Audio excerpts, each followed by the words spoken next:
What's up, everybody? Welcome back. John Levesque here. It has been a minute since we have had a tutorial together, but I'm happy to say today I am back with some new DocuSign goodness. You guys have been clamoring that I continue the DocuSign 101 series, saying, John, why such a long break? And I'll tell you, I've been really focused on some other things. We are building some really great community programs at DocuSign. So stay tuned. I don't have any big announcements yet, just that I've been heads down working on some cool stuff. So I am here with another guest, a new one, a face you have not seen before. And so I'm going to go ahead and bring him on. This is Sofian Saoudi. Sofian, how you doing, sir? Hey, I'm good. So good to talk to you. We've been wanting to do this for a while. How are you? Oh, I'm doing good. We have been planning this for a while. So some truth for you all out there. I have been terrible about getting back to Sofian regularly. And so our video that we were supposed to do probably like a month and a half ago is happening right now. And I am entirely to blame. So Sofian is a DocuSign expert. He runs a company called SoluSign. If you go on YouTube and you search DocuSign, there is a high likelihood that you will see one of his videos. And so after getting to see his awesome content and getting to connect with him and see what a great person he was, I had to have him on the channel. And so, Sofian, I'm gonna go ahead and give you an opportunity now. Why don't you go ahead and introduce yourself to everybody a little more, tell them about you, tell them about SoluSign, and then go ahead and jump into all the awesome things we're gonna talk about today. Cool? Cool, thanks. So, hi everyone. My name is Sofian Saoudi, and I run a company called SoluSign Consulting. What I do is I help businesses with a focus on financial services sector, so lending and asset management firms. I help those companies automate the boring paperwork, and we have a primary focus on using DocuSign as the tool that helps them to automate collecting signatures and data for their clients. I used to be a DocuSign employee. I've actually worked in the Sydney office, and so my role was to help companies get onboarded with the platform, get up to speed with DocuSign. So that's what I love doing, and so now we've been doing this for 2 years, no longer for DocuSign directly, but through my company, and that's it. Yeah, and Sofian's evidence of him being in the DocuSign ecosystem can still be seen. If you go into our community right now and go look at our top contributors all time, Sofian's name is there. He's contributed like 160 solutions to other users over all time. I don't know if you even remember that, Sofian, but the evidence of you making an impact on the community is there already. I didn't even know that, so thanks for letting me know. Yeah, totally. Looking forward to grow the number. I like that. Your music to my ears, Sophia. Music to my ears. So awesome. What are we talking about today? Okay, so today we're going to talk about PowerForms. It's one of the most, it's one of the coolest features that DocuSign has, yet not everybody knows about it. So we'll start by talking about what is a PowerForm. Then we'll talk about when to use them. So essentially when they actually can help businesses. We'll dive into an example, so a real life example, and then we'll follow that by a demo. Beautiful. You know, you say a lot of people don't know what a PowerForm is. I'm going to be really honest. Only after joining DocuSign did I ever hear about a PowerForm. And so Right. There's evidence of it all over my channel. I've done Microsoft forms like crazy. Very, very excited to learn more about PowerForms today. Cool. Well, so let's dive right in. So basically, what's a PowerForm? So if you think about a Google form, right, and it could be a Google form, could be a Jot form, any form that you access online yourself without requesting anyone to send you that form in the first place, well, it's a form that you've accessed using a link, right? You went on the website and then you clicked on something and then a form appears on your screen. So a PowerForm is the DocuSign equivalent of that form that you can embed on your website or can make accessible maybe in your email signature, or you can also share that PowerForm, that link to the PowerForm with your signers by email or by any other means. So it's essentially just a form. It makes it so no one has to build an integration, though. We have a solution for this. Yeah, so you don't need to build an integration. You just need to build the form in DocuSign. So you create your template, and then based on that template that's saved in your DocuSign account, you create a PowerForm. So what does that actually mean is once you've got your template, you create the PowerForm based on that template. DocuSign will give you a link. And so that link, you can just share it with your users, or you can also embed this into your website, and it doesn't require any complex integration. It's just a code that you add in the backend of your site, or you could just add the URL link into a word that's on your Yeah, or an website, image or something. on image. Nice. Okay, Yeah. cool. And so then when would be a good time to use a power form? What's a common place or some common places people use them? Yeah, so you would want to use a PowerForm when you don't know who some of the signers are. Mm, So what does that actually mean? Because you might be thinking, well, we always know when our clients need to sign a form. And that's true, but you don't actually know sometimes when they need to sign that form. And sometimes you might not know who some of the different signers of the form are going to be.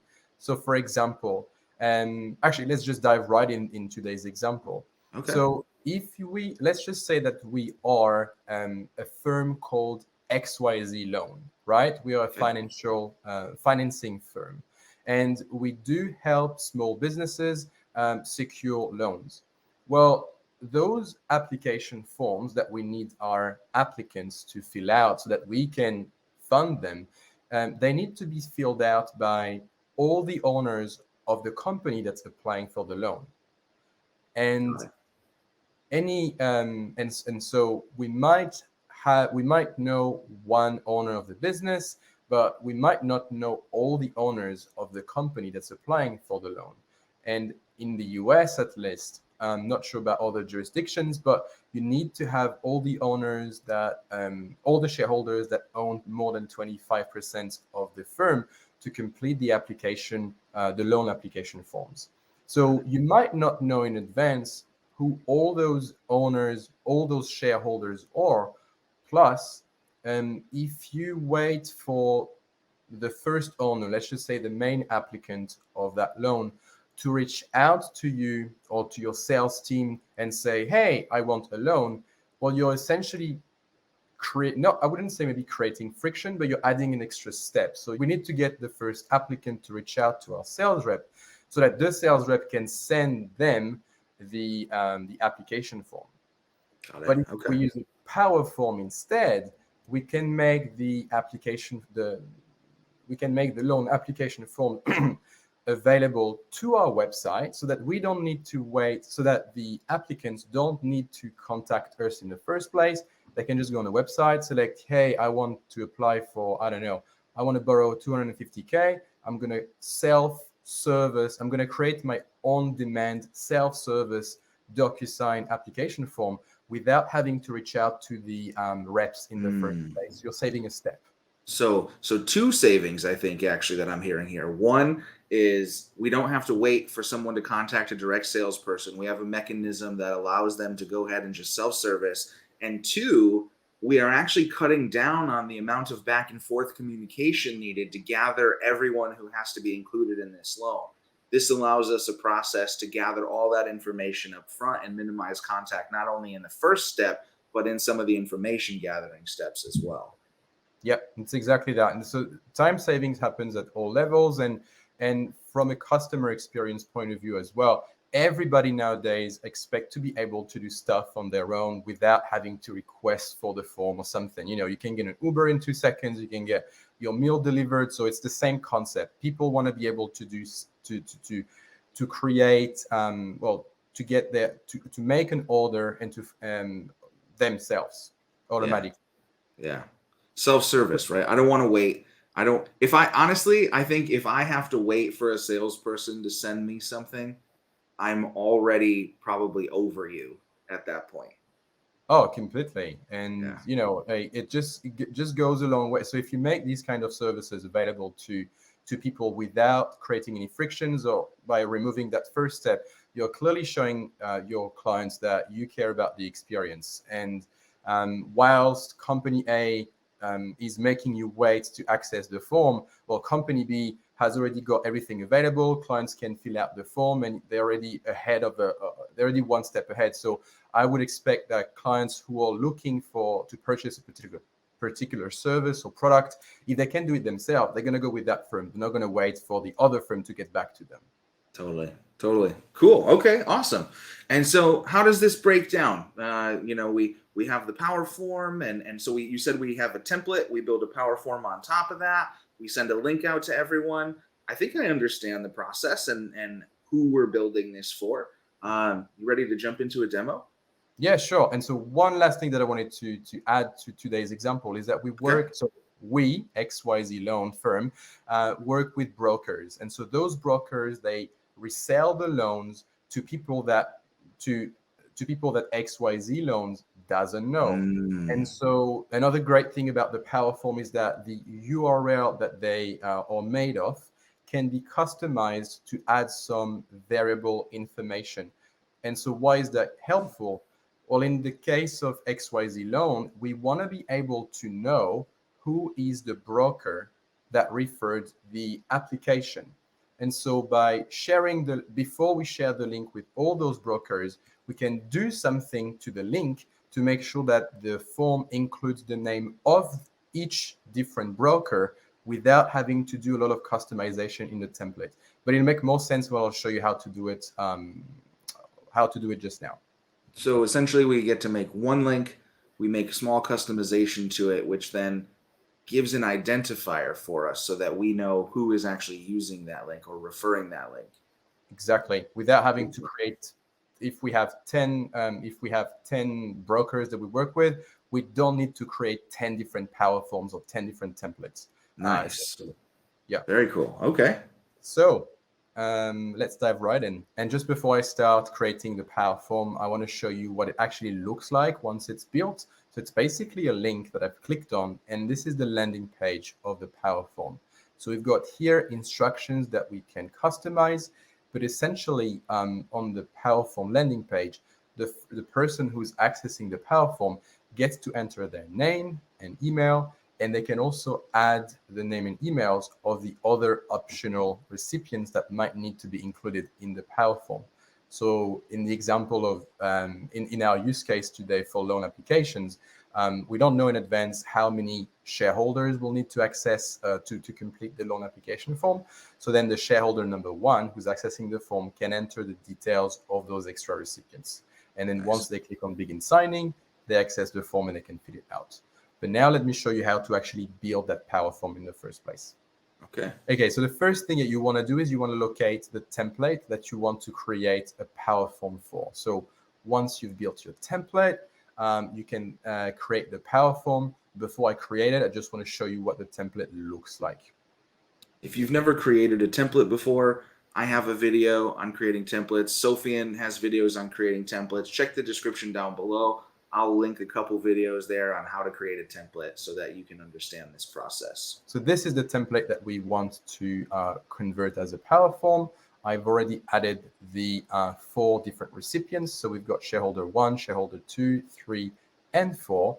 And then we've got the document inside the template. So if I hit next, then you're going to see what the document actually looks like. So the first page is for shareholder 1 to complete.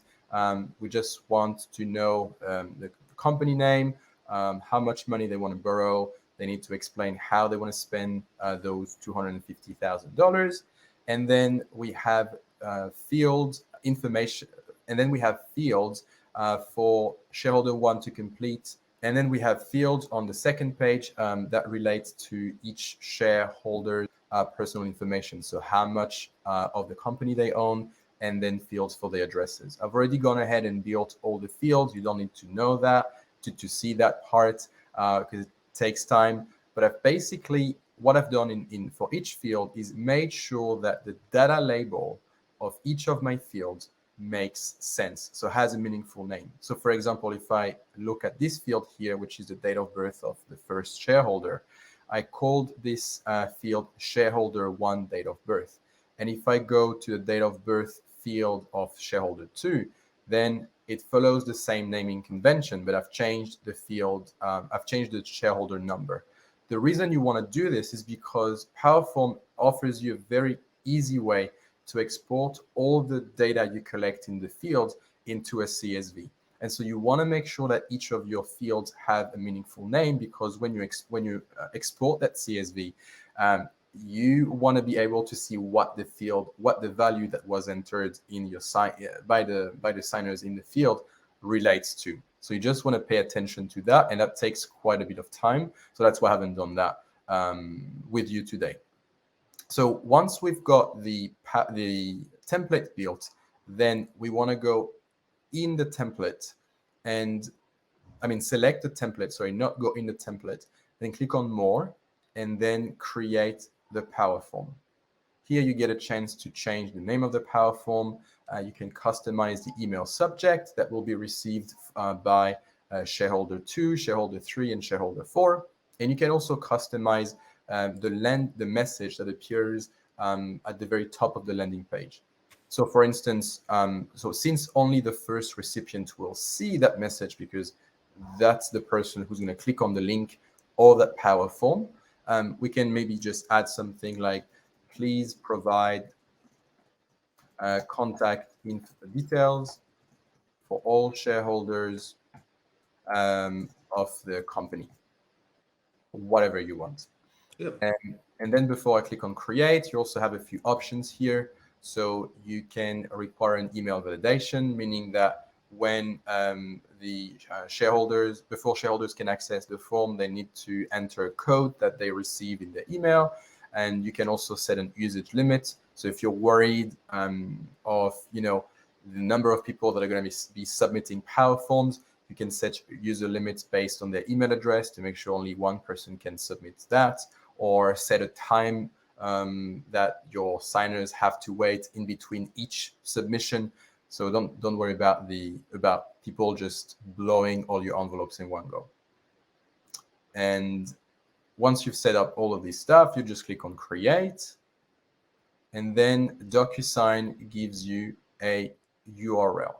So that URL, you can just send it to your signers by email, or you can also use the embed code that you can then add in the backend of any website. So whether you're using WordPress or Kajabi, whatever you want, you can just copy this and add it in the backend of the site. Nice. But so for today, we're just going to use the URL. So I'm just going to copy this, and then we're going to take a look at the URL actually to see how we can customize it.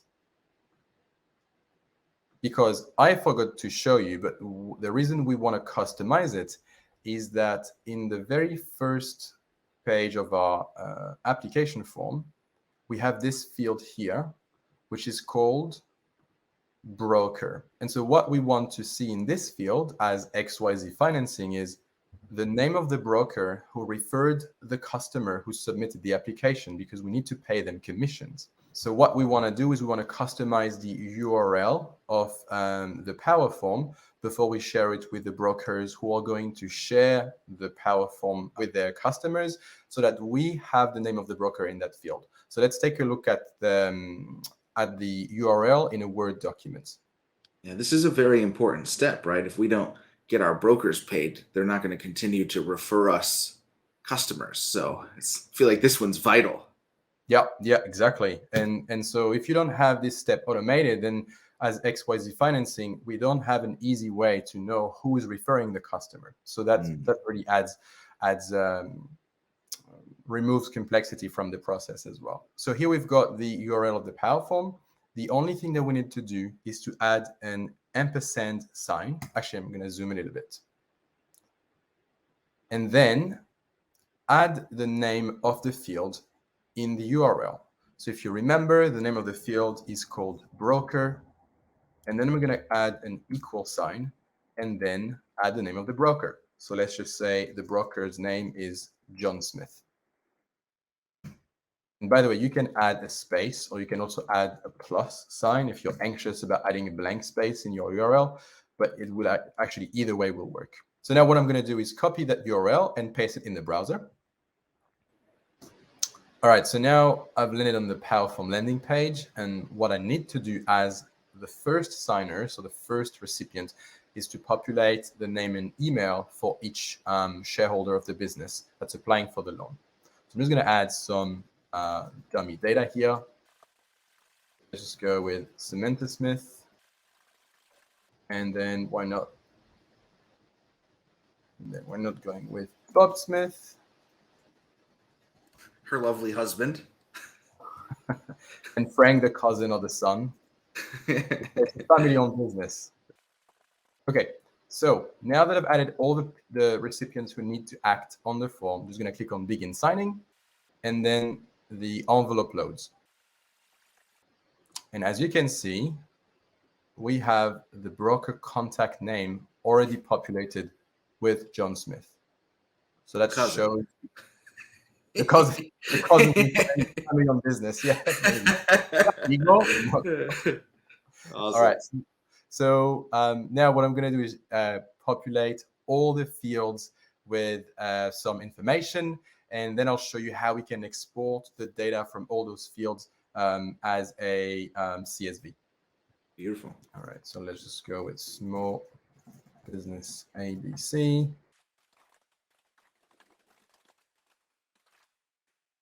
Let's just say that we want to borrow $50,000 to help us with payroll, and we also need $50,000 for our rent,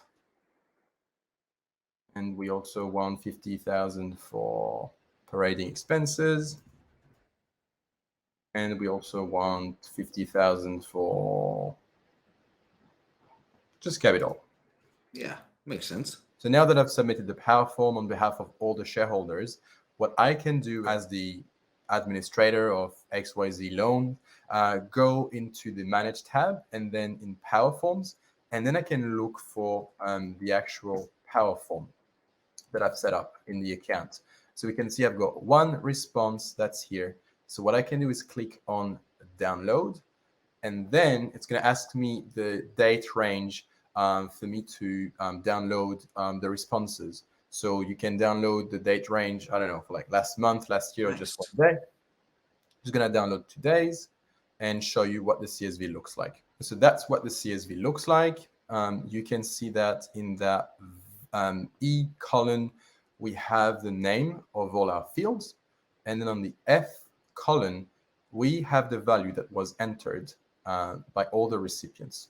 So it's very easy to see all the data, and you can actually just use that CSV to import it into any other software so that you can avoid manual double entry, basically. Beautiful, beautiful. This is so nice. And now I could build a next level automation to dump this data into my system of record somewhere. Absolutely. And I'm just showing CSV to show you how the data is neatly structured, what's possible, but I don't actually recommend using CSVs, right? Like you'd be better off creating something with Power Automate or Zapier and feed that data automatically wherever you want it to. Beautiful. Or if you're fully wanting to use the DocuSign ecosystem, you could drop the data in CLM.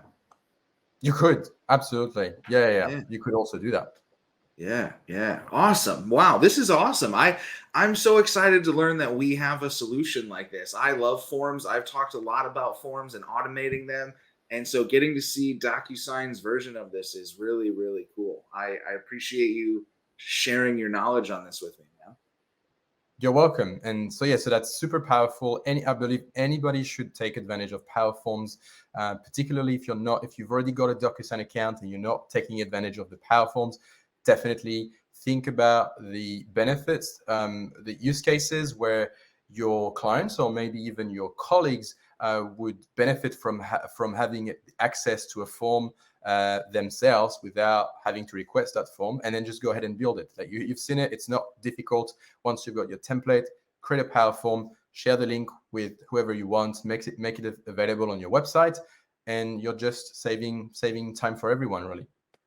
I love that. I love that. Man, okay. Well, to recap, we have covered what's a power form, when do we want to use one. We saw a typical use case of when and where they're implemented. We saw how to build it and implement it. And a little bit of recap. If you haven't seen first how to build a template and you've made it all the way through this video, go ahead and go back and check out that video, how to make a template. It will be foundational to this video. So, because as you saw, the power form is really built off of the template.